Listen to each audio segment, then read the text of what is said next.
Narayanganj city কর্পোরেশনের ৭ নং ওয়ার্ডের কাশিমপাড়া নাভানা সিটি বালুর মাঠ কোরবানির পশুর হাট কমিটির ঈদ পুনর্মিলনী ও সম্মানিত ক্রেতাবৃন্দের পুরস্কার R15 রাইফেল ড্র অনুষ্ঠান উৎসব মুখর পরিবেশে অনুষ্ঠিত হয়েছে।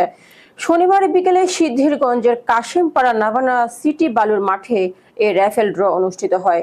নারায়ণগঞ্জ মহানগর ছাত্র দলের সাবেক সভাপতি অ্যাডভোকেট রাকিবুল রহমানের সাগরের সভাপতিত্বে উক্ত অনুষ্ঠানে প্রধান অতিথি হিসেবে উপস্থিত ছিলেন নারায়ণগঞ্জ জেলা বিএনপির আহ্বায়ক অধ্যাপক মামুন মাহমুদ এবং এতে প্রধান বক্তা হিসেবে উপস্থিত ছিলেন জেলা বিএনপির যুগ্ম আহ্বায়ক মাসুদুল ইসলাম রাকিব।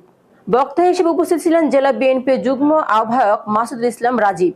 বিএনপি নেতা জাহাঙ্গীর হোসেনের সঞ্চালনায় উক্ত অনুষ্ঠানে বিশেষ অতিথি হিসেবে উপস্থিত ছিলেন জেলা বিএনপির সদস্য ওকিল উদ্দিন ভুইয়া, রিয়াজুল ইসলাম রিয়াজ, সিদ্ধিরগঞ্জ থানা বিএনপি সাবেক যুগ্ম আহ্বায়ক গাজী মনির হোসেন, সিদ্ধিরগঞ্জ থানা ছাত্র দলের সাবেক সভাপতি দেলোয়ার হোসেন খোকন, সিদ্ধিরগঞ্জ থানা বিএনপি নেতা ইমাম হোসেন বাদল সহ হাট কমিটির নেতৃবৃন্দ সহ স্থানীয় গণ্যমান্য ব্যক্তিবর্গ উপস্থিত ছিলেন।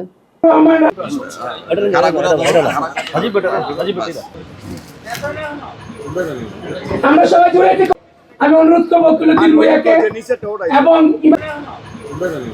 আমরা সবাই জুড়ে একটি করতালি দেই। শুরু করো।